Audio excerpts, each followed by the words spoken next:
Reichman University.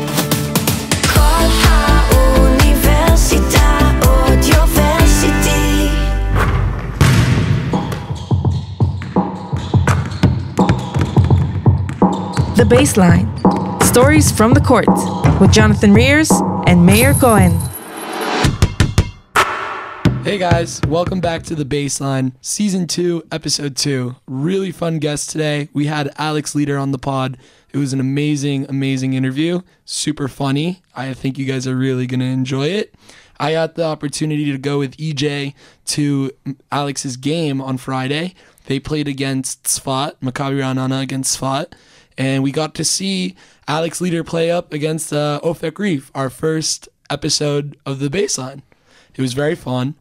I didn't know what to expect from a second division game, and it was intense ball. Very intense, very good ball. Moved the rock around, and there was really good athletes. And, yeah. The interview was great with Alex. He's a funny guy. Really interesting to see just somebody come. He was very relatable, just a guy who wanted to hoop. Walked us through his story a little bit, how he played at different levels. We highlighted the differences between some of the levels here in Israel, which is interesting. You know, someone who played in the third league, in the second league. He also had that opportunity to play with Jason Siggers, who another guest we've had. It's really cool to see all this, the universe of the Baseline kind of connecting, which is really cool. Baseline family. The Baseline family. So, yeah, John had the privilege to go see that game. We're actually hoping to see another game upcoming pretty soon. So we're staying on top of it for you, for our audience. But, again, a great interview with Alex. We've got some very exciting interviews coming up, and we're excited to bring it to you. Can't wait. Enjoy the pod. So we're here today with our boy, Alex Leader. Thanks for coming, dude. Appreciate y'all having me. Last minute, very, very clutch. We love on this podcast to hear stories from really anyone, players who have come to Israel, players who had some experience overseas. We've had some guests that are playing all over. Really the point, we want to get their stories. We want to say, what's it like playing in Israel right now? What's it like for someone who just loves basketball? That's what they want to do for their profession, for their job, and just the understanding, the gift that it is to be able to play ball for your career, for your profession, or what you do. And we understand as people who love basketball and everything about it, just how awesome it is. We want to hear your story. We want to hear what motivates you to do it and some cool things. But yeah, just so welcome. Why don't you tell us a bit about what you were telling me on our walk over, about where you were playing and stuff? Okay. So I came to Israel 2019, 2020 season, right before the Corona happened. So I was playing Hapoel Haifa first year, didn't really touch the court at all. I was literally just practice player, but I had a great experience. Met like some great people. Played with Gur Levi. He was on Gilboa now. He was a young player on that team, and a couple other guys. Amit Cohen. He plays on Nahariya now. Different guys. Ofek Avital was on that team. I don't know where he's playing right now. I know he played for Hapoel Haifa bunch of seasons, but yeah, met a lot of good people.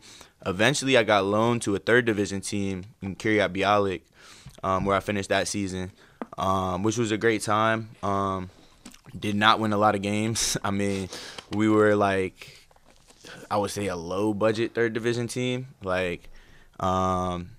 So they played I think 7 or 8 games at the end of the season with them. It was kind of like, we'll give you this money, like come to practice twice a week, play these games. They didn't speak really much English over there, so like they would just tell me go in there, like run a pick and roll. They're gonna switch a pick and roll. Big guys, they're not so good inside, so just take their big guy 1-on-1. So I did that. Had honestly a lot of fun playing against the switch. For 40 minutes just going against the switch. Shot like 30 shots. But yeah, so I did that. The next season, I was lucky enough to play in the second division, and had a good year, like gained some experience. Played with Kiryat Ata. They ended up winning the championship, so I got to see how competitive this league, the second league in Israel, which is the Liga Lumit, was, and just get like acquainted with that and kind of like find my feet. And then from there on, after that season, I was able to sign with Maccabi Ra'anana, where I've been playing for the past 3 seasons, and that was a good experience for me. And you were playing with Jason Siggers, huh? Yeah. That's our boy. I played with Jason 2022, 2023. And I actually got to see Jason play with them. I threw him a couple assists, but I saw him have 40 on Oklahoma. That was crazy, City. dude. Oh, Yeah. So you were there? You were a person on that team? You know, I had my little 7 and 4. There you go. But nah, Jason. Oh my God, I remember they put Lou Dort on him. They was really trying to stop him. He still got to his spots. It just. What was that experience like playing that team, those players, that environment? Yeah, I'll tell you. Like I told everyone, like I was so in shock because we played the Clippers, and basically, Staples Center. no, we actually played them in Seattle. Okay. At the Supersonics Arena. Oh, wow. So we're getting ready to play that game. You know, John Wall was on that team back when John Wall was playing. Kawhi, Paul George, whatever. All them. And so before the game, in our locker room, they gave us like a whole buffet of food. And like I'm talking like any food, like salmon, like chicken dishes, like I'm walking like it's a room that's I don't know, like it was way bigger than a basketball court, the locker room. And yeah, we had peanut butter jelly sandwiches. We had peanut butter jelly sandwiches with the crust cut off. We had peanut butter jelly sandwich, or we had peanut butter banana sandwiches. Peanut butter banana sandwiches with the cut. Like I'm telling Top you, tier. like yeah, it was off the chain. But at halftime, we had a whole new spread of food. No way. Different dishes. crazy. After the game, a whole new spread. Like it was the wildest thing I've experienced. Like and then just going like private jets. Like it wasn't like small jets. Like it were like airliner Sick. planes. Like So they treated y'all right. bro, the NBA lifestyle is crazy. Like that's just a different experience. Like I can't like that's wild. I'm sure, I can't wow. even fathom Yeah. it. So take us through the experience of going to play there in the preseason, playing in the first division for that season that you played, and then now playing in the second division. So yeah, I mean it's all just at the end of the day it's hoops. Right. But you know, it's all just different levels, different experiences. Like I played also on Male Adamim, which was a second division team, but it was their first year joining the second division in Israel. So they was a team from Artzit, and now they're back in Artzit. But I would say the gym was a lot smaller, for example. Like it probably fit 150 wow. people. Like a high in school our gym. And so every game was like super crowded, like super packed, and like it was a very hostile place to play. Like we beat a lot of teams. We weren't supposed to beat. I'm not gonna say because of our gym. I would say because of our gym and the style of play that we played. Wow. But that was a different experience. Like I'm sure at some point in my career I'll probably play on another, you know, lower second or third division team too. So I mean, I've already had that experience, but it was a fun experience. You know, Renana, we're like aspiring to get to the first division, so that's a really cool place to be. I would say like when I played for Kiryat Atta, it was kind of that experience, that kind of mindset. But yeah, then in you know first league, it's a whole nother beast in first league. Like I said, I was literally a practice player, so I'm seeing the way that things are, and like I would be honest, I think the team I'm on right now is more organized than Interesting. the first league. Like the Renana organization and the coaching staff over there, they do such a good job like organizing our schedules, organizing our lifts. Like maybe it's because it's later in time, you know. I mean, it's 5-6 years later, but yeah, like the way that they treat us, like they really treat us like athletes. So it's, you know, they help us do our job. That's a huge difference. I mean, with the way the Israeli league is going, and we can tell just from being here. We've been here for Right. 4 years now, and just people, whether they're people who are here to study or Israelis that we've spoken to, just the league interest has really gotten much higher. Much more people are interested in. So it's cool to see how like those resources are being used to really like help the players play their best. Because what we've spoken to different guys, Maurice and Jason, and their experience playing overseas, they're always saying, listen, behind the scenes, people don't understand. That's the difference. Whether we're able to play our best is if we've got good food, we got good lifts, and things are organized. Maurice is telling us when he played in China, you don't know when you're getting your paycheck, or you don't know where you're staying or where they're going to set you up. So definitely interesting to hear that from your perspective, for sure. So how is that different playing from college in the States to kind of come here? Like, what's that comparison playing in a university versus like playing in a smaller league division here?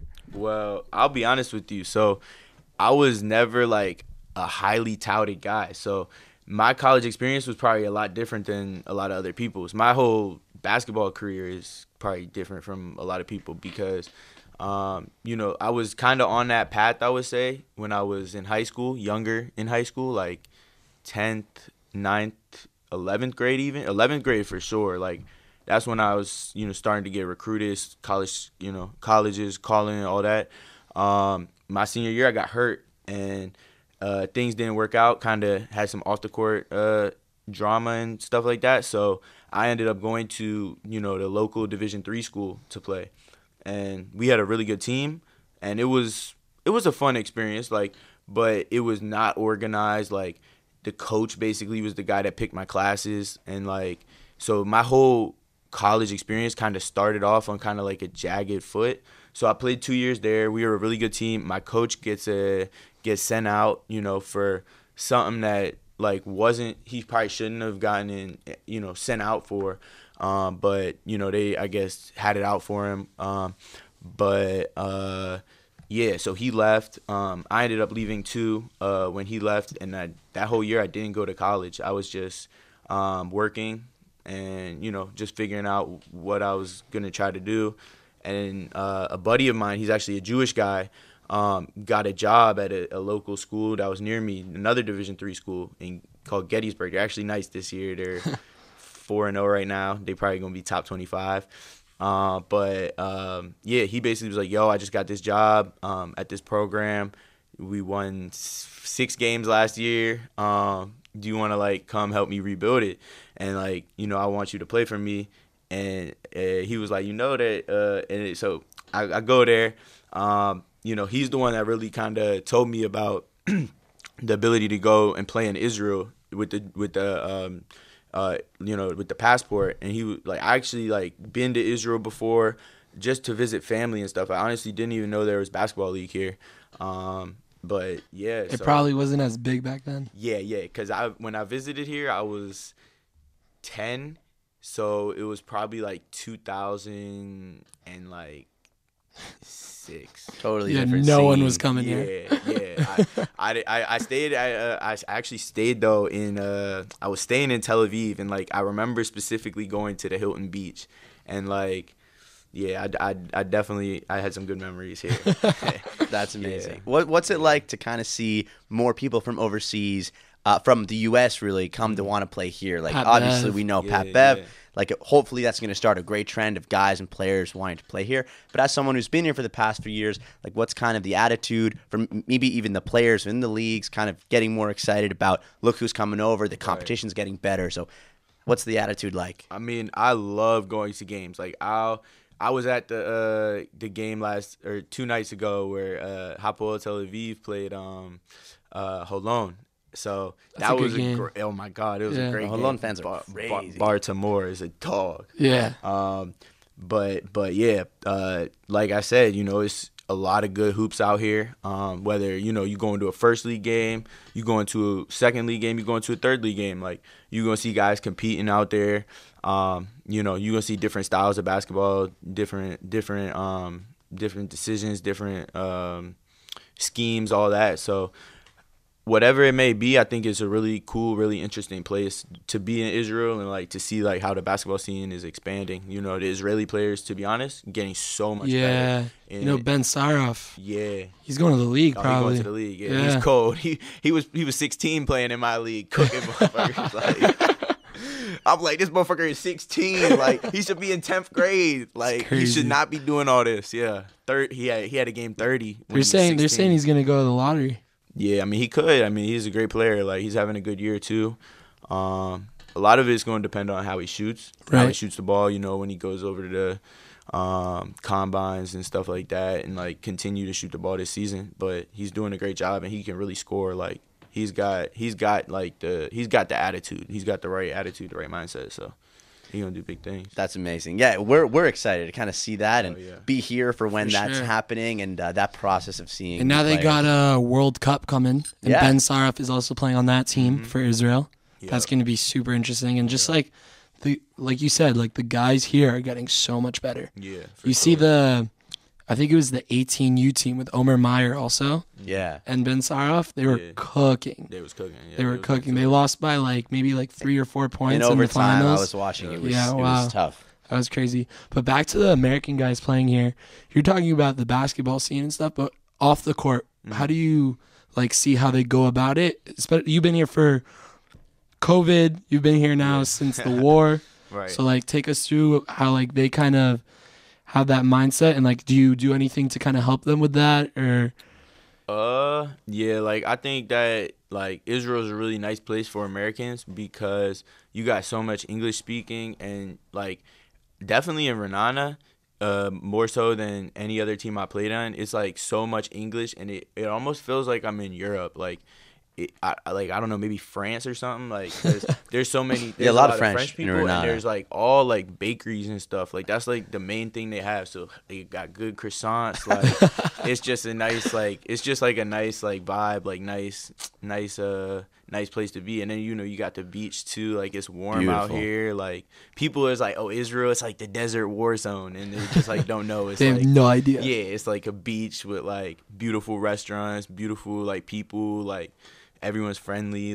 Yeah, it's an amazing place. So It really is. I mean, I'm excited to see, obviously, each other people coming in and kind of that understanding of what really is here. But regardless of that, how do you think the play style here in Israel has kind of changed the way you personally play ball from your time in college to moving and coming here in Israel in terms of actual on the court?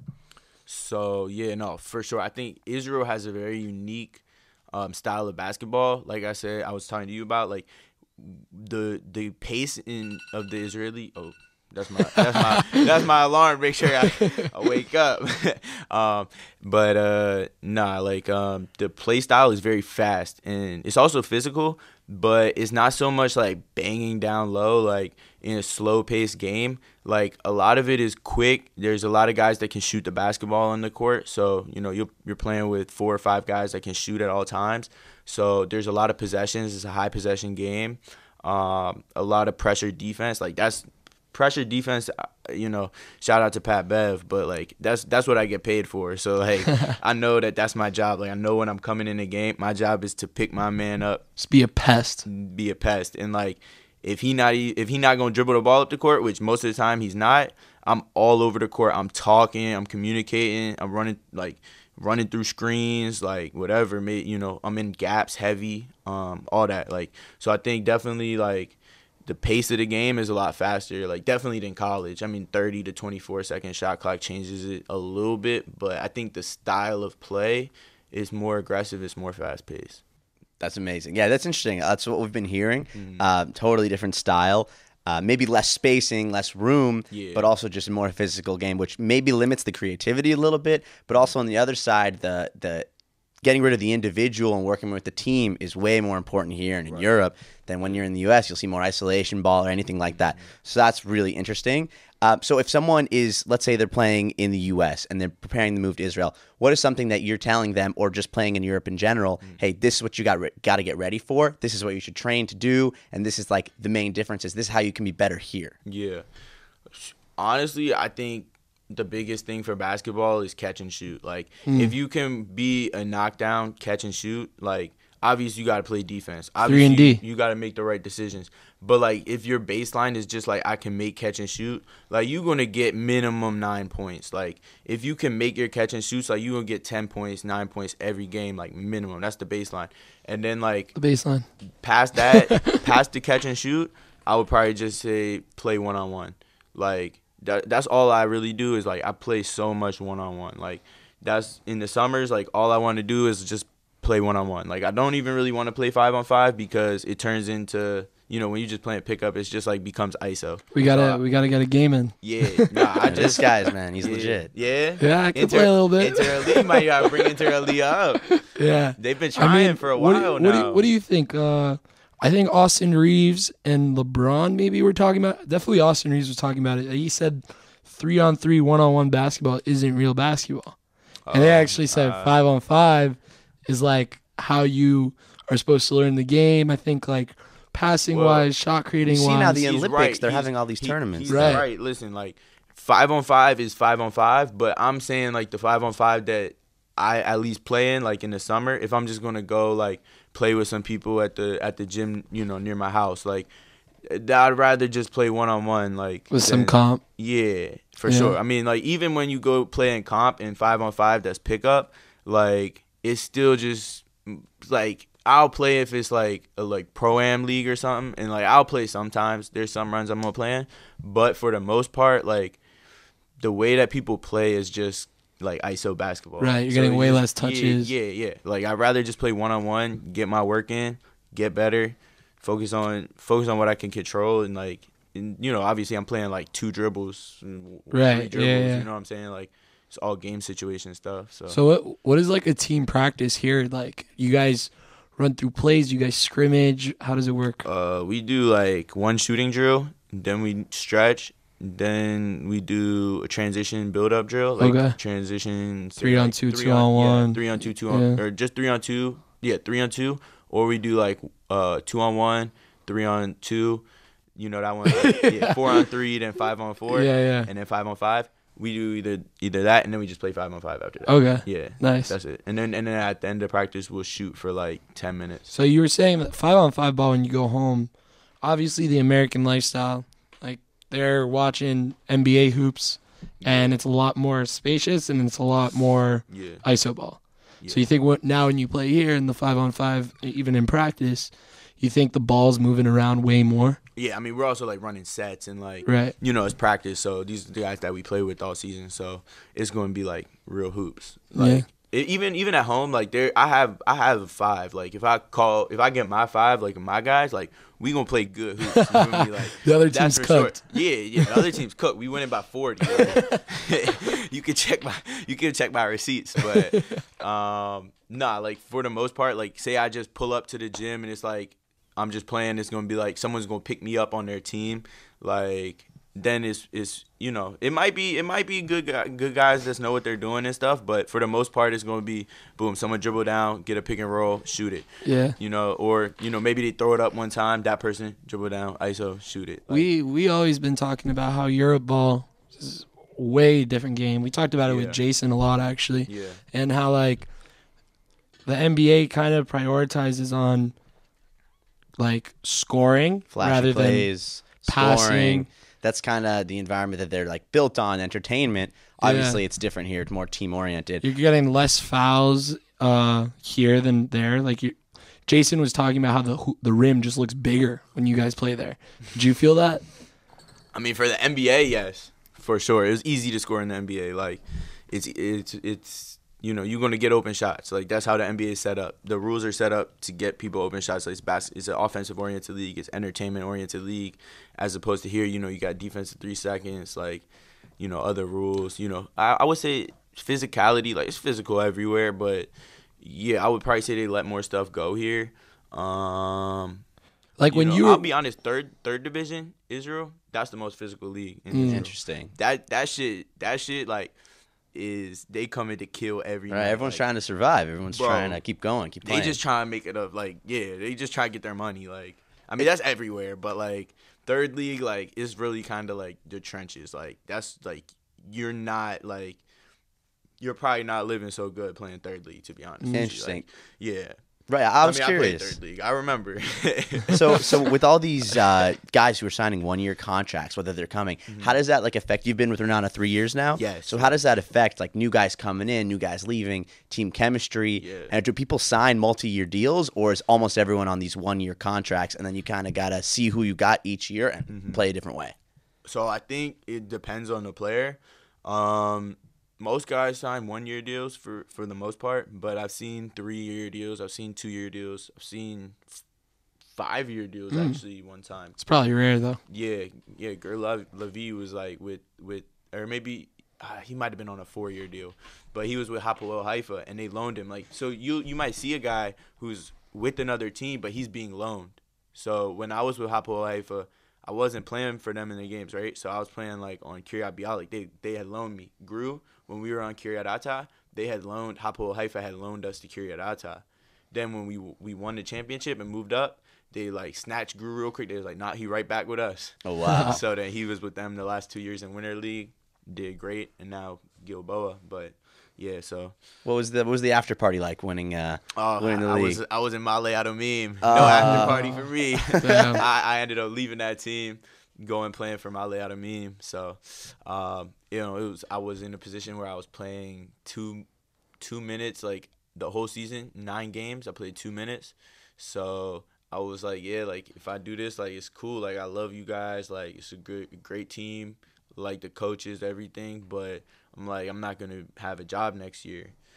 So I went to Male Adumim at the time. We were 1-7, and started my first game over there, and we went on a crazy winning streak, and that's honestly how I got my name out. Made your way up. Yeah, like second game, I remember we played at Ramat HaSharon, who's undefeated, and I had a big game, and like just from there, like people looked at my name differently from that game on. Like they was like, oh, like we might want him on our team. There you go. Yeah, that's how it is. So what's it like with the guys that you played with in the first league, second league, guys you just met from playing against them? Do you like go out with them? You chill with them? How's it like, the basketball scene? Do you stick together or? Yeah, I think it's like stick together but separate at the same time. Like any profession, any job, Right. I have my friends and I have guys that don't like me and like everything. So, I mean, I just try to stay with my guys, like, good vibes, all that. Like, but yeah, I definitely have a good time out here. I mean, not like, we're professional, all that, like do our job, but, I'm not, sitting in the house, like, always just sitting in the house on my phone. Like sometimes I pop out. It's interesting to see like these relationships. How if all these guys are on single-year contracts, everyone's in and moving out. Yeah. Like what's that for the team building? But we just want to ask you a little more about the culture. So like, what have you noticed about? But whether it's the fans, whether it's the environment, like what's a unique aspect or something you experienced that had to do with just a little bit outside of the actual game, whether it was in Renana, whether it was in one of the other places that's like, wow, this is a unique little bit that they do, something that their fans do, they're passionate, just I would something even you've change it a little experienced. bit. What was like a time where you're like, fuck, I love this country. I love Israel. There's a lot.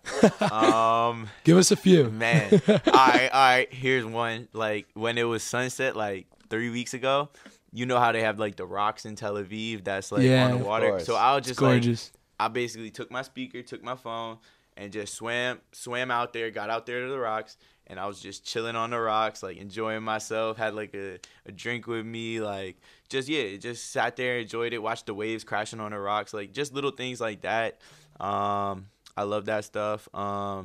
Definitely, obviously getting a big win, like, that's, a feeling that it can't really be replicated because it's like, oh, I put in like this work, like we were focused, we were locked in. I'm proud of myself. I'm proud of my teammates, all that.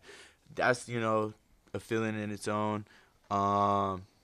Just to be able to like literally play basketball and like make money, live my life. Like that's like you said in the beginning, like I'm so grateful every day, and like and then on top of that, being in Israel, being Jewish, it's like kind of like 1 and 1, like it goes together, and Sure. I'm just like Doing what you love. Yeah, like when I was little, I actually like I thought I was gonna be in the NBA. Like I swear, like when Me I too. was like I also 5, did. I had like dreams. I was like.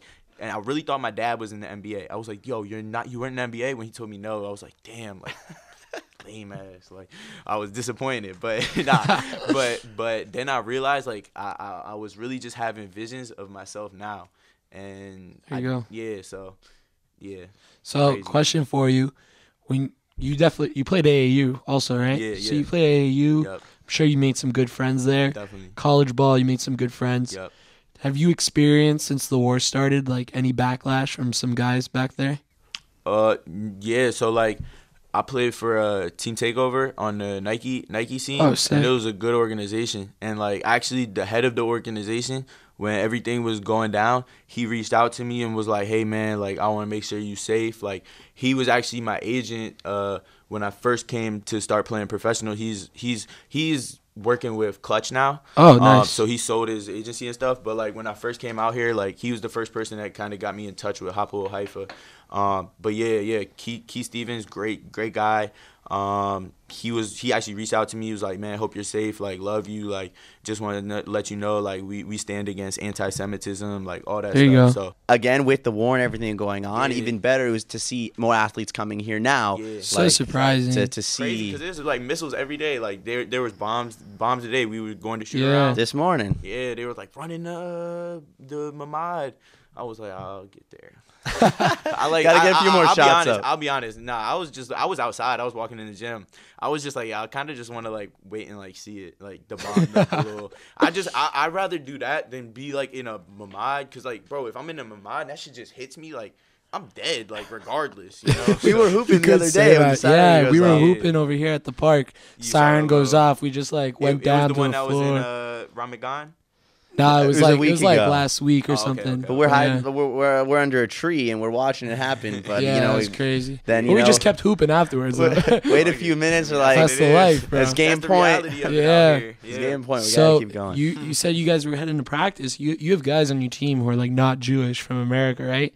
So what's like their like after that goes down, you guys go back to the gym, start shooting around. Do they like talk about it? Are they used to it? Like what's that like?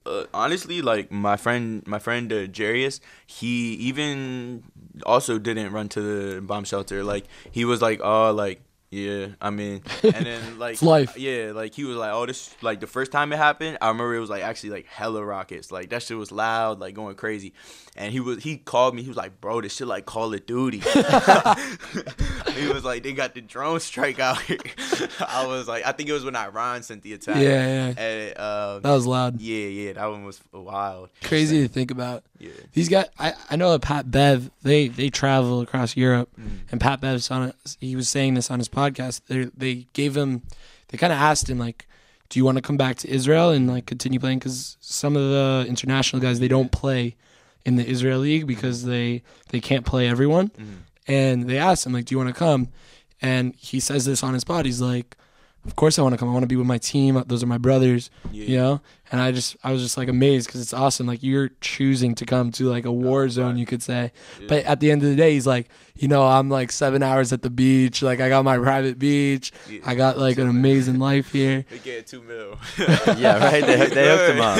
Yeah, they hooked him up Shoot. for sure. All right, shall we? We'll move on. We'll do the rapid fire. Yeah, we got 24 a seconds. segment that we done. We got 24 seconds. Okay. All right. You got to answer as many questions as you can. The score to beat right now is 5. 5. All right, I EJ might have to drink some Mildorf. water. We just I need might have- rapid fire answers. First thing that comes to your head. Yeah. All right. So I'm going to start. It We'll can go be a 2 and one-word 2. answer? One It word. could be a doesn't matter. one-word answer. All right. You ready? Yeah, let's do it. All right. Favorite team in the NBA? Wizards. Favorite tat on your body? The 10. Best teammate you've ever played with. I mean, Best hoop sneakers. Jordan 11. Favorite player in Israel? Baltimore. If you weren't playing ball, what would you be doing? Uber. Who's the goat? MJ. Oh, there you go. right. So, I might was have good. beat that. What, That was like a 5, 6? solid like 7 or 8. We'll we ended check it out. strong, man. I ain't gonna lie, some of my answers was a little cap. Like when you asked me my favorite tat, I just looked down and said, oh, the 10. Solid 10. There you go. All right, man. Well, Solid thanks for 12, coming Jay in, bro. Appreciate Yes, it. sir. My Thank you dog, very I much. appreciate It was you. great to have you. You know, Thank we you so we much. love hearing any stories. Everybody's got their unique journey. Big game tonight. Yes, sir. Wish them Good luck. luck. I want but- to see a little triple-double action. Sign. Whatever. But seriously, thank you. We love to hear all stories. Everybody's unique and their journey and how they can even inspire other people to play, whether they're listening overseas, listening in the U.S. But thank you very much, and thank you for listening. Yes, sir. A lot of dope. Man, appreciate y'all having me.